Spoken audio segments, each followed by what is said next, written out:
بلکہ جوانی بھی اللہ کو پسند ہے اور جوانی کی عبادت بھی اللہ کو پسند ہے۔ اس لیے جوانی کو گناہ میں گزارنے کی بجائے جوانی کو اللہ کی عبادت میں گزارا۔ اللہ کے رسول صلی اللہ علیہ وآلہ وسلم ارشاد فرماتے ہیں جوانی میں عبادت کرنے والے کو اللہ بوڑھوں پر ایسی فضیلت عطا فرماتا ہے جیسے رسولوں کو اللہ قوم کے فضیلت عطا فرماتا ہے۔ یہ جوانوں کی فضیلت ہے جو اپنی راتوں کو گناہ کی بجائے خدا کی عبادت میں گزارتا ہے۔ جب کوئی جوان گناہ سے توبہ کر لے 40 دن تک آسمان میں نور کی قندیلیں جلائی جاتی۔ توبہ تو بہت کرنے والے کرتے ہیں اور سب اچھے توبہ کرنے والے ہیں، توبہ کرنے والے سب بہترین لوگ ہیں، توبہ کرنے والے سب کے مقام شان ہے، عزت ہے، وقار ہے، لیکن جب جوان گناہ سے توبہ کرتا ہے حدیث پاک میں آتا ہے 40 دن تک اللہ نور کی قندیلیں روشن کرتا ہے اور فرشتے دوسرے سے کہتے ہیں فلاں فلاں جوان نے توبہ کی ہے، اس کی توبہ کی خوشی میں اللہ نے نور کی قندیلوں کو روشن کر دیا۔ اس لیے جوانی میں توبہ کرو ہے وہ بھیجا گیا اور پھر اس کے بعد چراغ سے چراغ جلتے گئے۔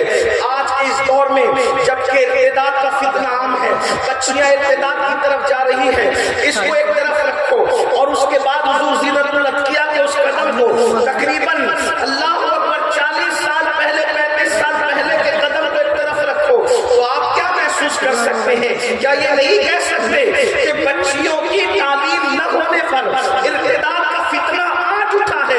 زینت العطیہ نے اس کو 35-40 سال پہلے محسوس کروا لیا تھا اور اس کا مداوع کرنے کی کوشش کی تھی۔ اللہ اکبر، یہ ان کی کیفیت تھی، لیکن زندگی اتنی سادہ تھی۔ جب عظمت مصطفیٰ میں وہ بچوں کو تعلیم دے رہے تھے، گاہے بگاہے استفادہ کے لیے میں بھی پہنچ جایا کرتا تھا۔ ایک وقت میں پہنچا تو میں نے کیا دیکھا، دوپہر کے کھانے کا وقت ہو رہا ہے اور وہ کھانے میں جو ہے کیلا اور روٹی تناول فرما رہے ہیں۔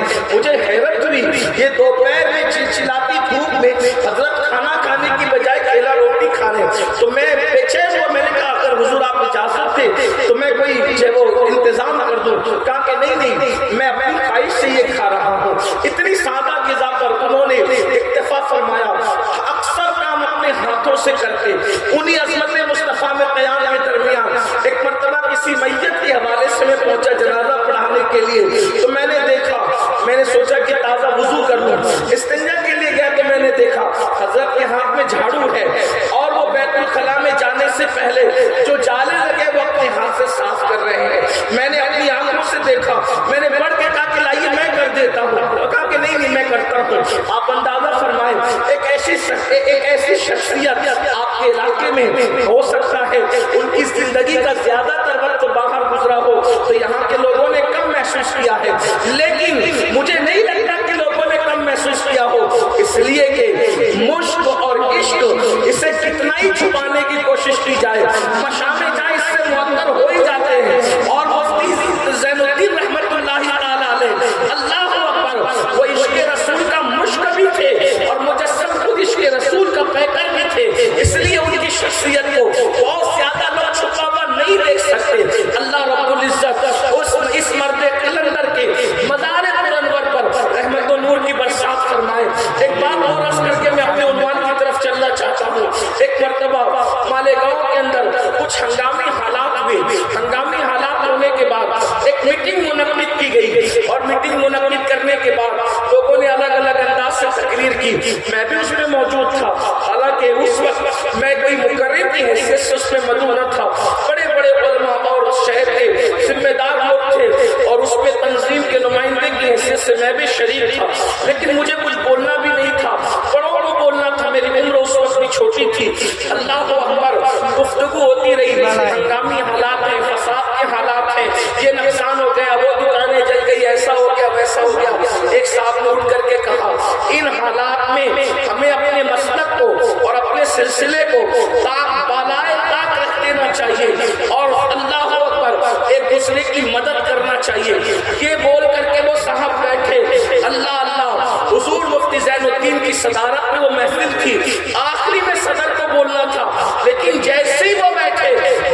بعد مفتی صاحب لگے کسی اعلان میں کھڑے ہو گئے اور کھڑے ہونے کے بعد فرمایا اتنی تو ان کی بات سے میں متفق ہوں کہ ایک دوسرے کی مدد کرنا چاہیے، امداد ضرور ہونا چاہیے، لیکن فرمایا جو انہوں نے کا اشارہ کر کے جو انہوں نے کہا کہ اس سلسلے اور مسلک کو بالائے طاق رکھ دیا جائے، فرمایا وہ کسی اور کا سلسلہ ہوگا اور کسی اور کا مسلک ہوگا جو طاقوں پہ رکھا جاتا ہے، میرا سلسلہ میرا مسلک تو ہے، میرے سر پر ہے، میری آنکھوں پر ہے، میرے دل پر ہے، اللہ اکبر، اس لیے کہ ہمارا مسلک طاقوں پہ رکھنے والا نہیں ہے، وہ دل کے طاقت سجانے والا ہے، ہمارا سلاسل طاقوں میں رکھنے والا نہیں ہے بلکہ دل کی طاقت سجانے والے ہیں، مدد کے ہم قائل ہیں لیکن مسلک کو بالائے طاقت رکھنے کے قائل نہیں ہے۔ اور اس کے بعد اسی پر وہ محفل مکمل ہو گئی۔ اس وقت لوگوں نے اتنی نرم طبیعت کے شخص کو اتنا سخت دیکھ کر کے قرآن مقدس کی اس آیت مبارکہ کے تیور کو ملاحظہ فرمایا، اشداء علی الکفار، اللہ اکبر، رحماء بینہم، وہ آپس میں ایک دوسرے کے ساتھ رحم دل ہیں، لیکن جب اصلاح کی بات آتی ہے، کفر اور کافر کی بات آتی ہے تو پھر وہاں پر نرمی نہیں بلکہ وہاں سختی سے کام لیا جاتا ہے۔ دشمن احمد پر شدت کیجیے، ملحدوں کی کیا مرمت کیجیے، خیر میں جل جائے بے دینوں کے دل، یا رسول اللہ کی کثرت کیجیے، شرک ٹھہرے جس میں تعظیم حبیب، حضور مذہب میں لعنت کیجیے چرچا انہی کا صبح شام، جانے کافی پر قیامت کیجیے۔ اللہ اکبر، یہ حضور زینت الاقیہ رحمت اللہ علیہ کا انداز تھا، لیکن ہم لوگ اتنے بڑے لوگوں کے عرس میں آتے ہیں، ان کی باتیں سنتے ہیں، ان کی سیرت سنتے ہیں، ان کی زندگی سنتے ہیں، مگر ہمارے اندر کوئی تبدیلی نہیں آتی۔ عرس کا مطلب یہ نہیں ہے کہ ہم بھیڑ کریں، عرس کا مطلب یہ نہیں ہے ہم چادر کھا کر کریں، عرس کا مطلب صرف یہ نہیں ہے کہ ہم چادریں چڑھائیں، عرس کا مطلب صرف یہ نہیں ہے کہ ہم پھول ڈالیں، یہ ساری چیزیں اپنی جگہ ہے، اس کا انکار نہیں ہے، لیکن عرس کا اصل مقصد یہ ہے کہ رسالے ثواب کیا جائے اور جس بزرگ کے مزار پر آپ جا رہے ہیں ان کی سیرت کو سن کر اپنی زندگی کو اس کے سانچے میں ڈھالنے کی کوشش کی جائے۔ اللہ اکبر، ایک چھوٹا سا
ہیں، زمانے میں تبدیلی کیا پیدا کر سکتے ہیں۔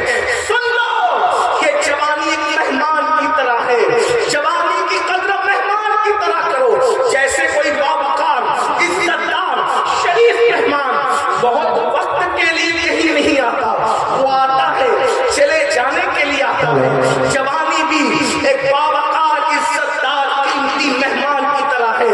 جوانی کس کی رہی ہے؟ جو ہماری رہے گی۔ یہ 16-15 سال کی عمر میں آتی ہے اور 40 سال کی عمر سے جانا شروع ہو جاتی ہے۔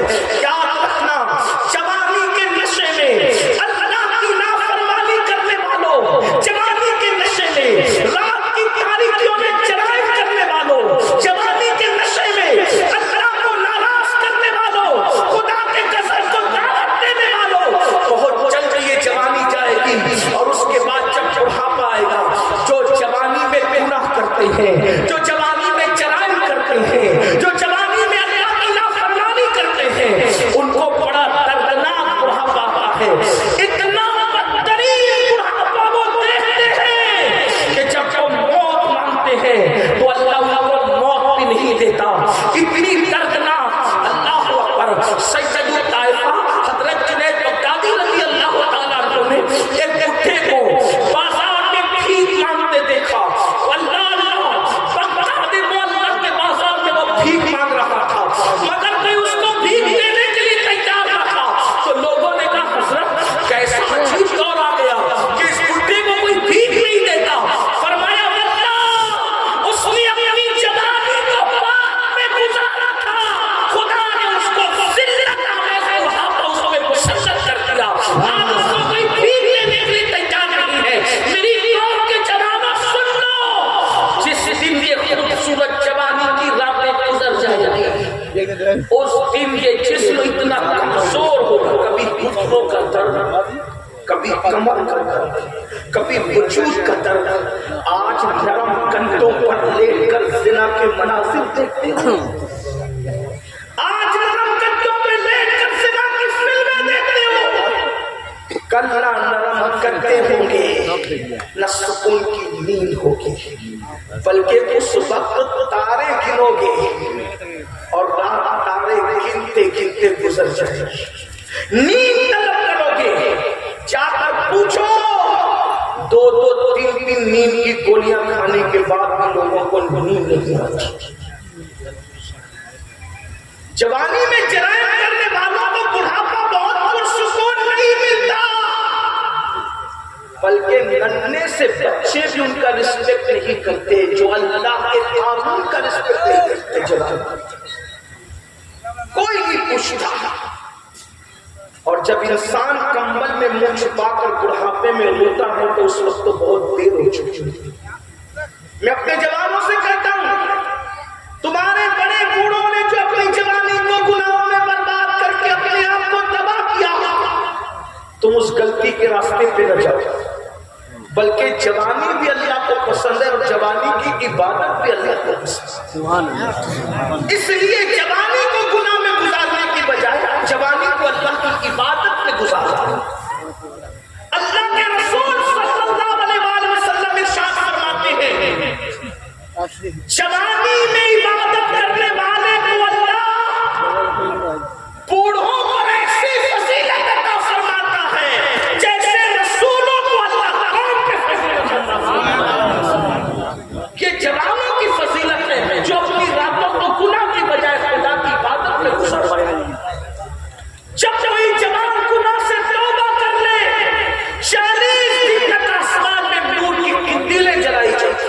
توبہ تو بہت کرنے والے کرتے ہیں اور سب اچھے توبہ کرنے والے ہیں، توبہ کرنے والے سب بہترین لوگ ہیں، توبہ کرنے والے سب کے مقام ہے، شان ہے، عزت ہے، وقار ہے، لیکن جب جوان گناہ سے توبہ کرتا ہے، حدیث پاک میں آتا ہے 40 دن تک اللہ نور کی قندیلیں روشن کرتا ہے اور فرشتے دوسرے سے کہتے ہیں فلاں فلاں جوان نے توبہ کی ہے، اس کی توبہ کی خوشی میں اللہ نے نور کی قندیلوں کو روشن کر دیا۔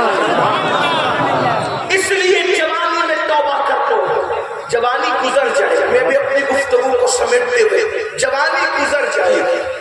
ایک مرتبہ ایک جوان جوان نے دیکھا ایک بوڑھے بابا بڑھاپے کی وجہ سے جن کی کمر جھک گئی، بڑھاپے کی وجہ سے جن کی کمر جھک گئی تھی، وہ بوڑھے بابا جھکی کمر سے